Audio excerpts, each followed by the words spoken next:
everyone. Ito yun ngayon. Nakataas yung paa ko. Kasi po yung after mag-church,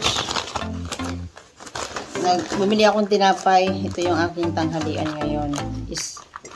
Kape na ako. Yan. Ano lang. Purong kape. Walang asukal. At saka tortang mamon. Tawag na dito. At saka ito. Nakalimutan akong tawag dito. Yan lang po. Ayan o. Yan ang aking panangalian sa linggong ito. Kasi nga tinatamad na akong guys. Magluto. Sunday today. So marami pa akong gagawin. Yan lang. Kape-kape na muna kasi mamaya ayusin ko yung gamit ko. Tingnan nyo po. Nagkalat na sa tingnan nyo po yan. Ayusin ko yan. Nasa na mga damit ko. So yan yung aking gagawin today. Madami po yan. Parang liit lang. So open natin itong bintana para mahangin. Yan yung akin dog. Yan, so tutupi ako. Yan, yung mga nalabhan ko na. So, yan, today wala pa yung aking husband kasi still in Switzerland. Medical problem siya.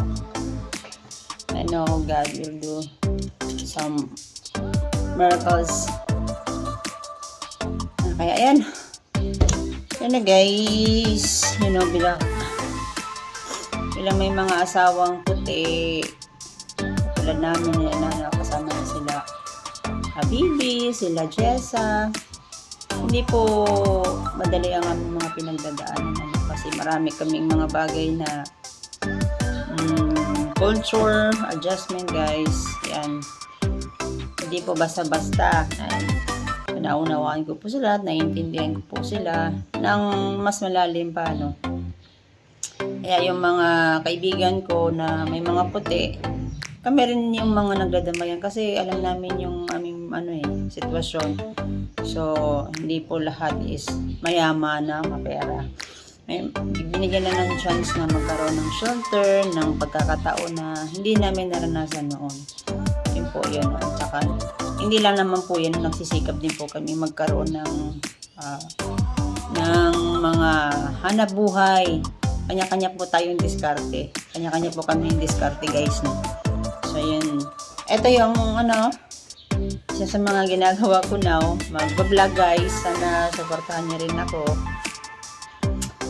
Pag dumating na yung husband ko, papakita ko po siya sa inyo ng kaming dalawa. Kasi start pa lang ako, maliit pa lang yung aking subscribers. So mabait po yung asawa ko, hindi po sa pagmamayabang, mabait po talaga siya. Isa sa mga pinakamabait na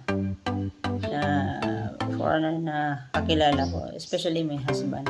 Hindi po siya naninigarilyo guys,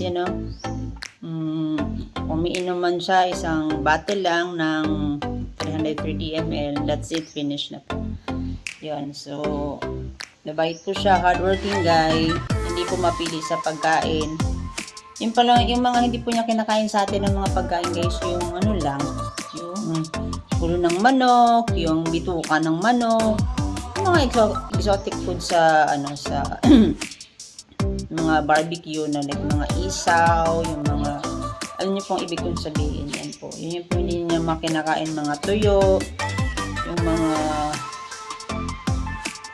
tawag sa amin is alamang, ginamos, yan po. So, makain po siya lahat ng gulay, rice, sinigang, adobo. Yun lang po yung mga exotic food na hindi po niya kinakain sa atin, mga balot, yun po. So, ayan guys, thank you. So, after nito po, na ako. Magtutupi ng mga gamit ko kasi ang gulo na po talaga. Kaya ayun, happy Sunday everyone. Thank you po. Bye!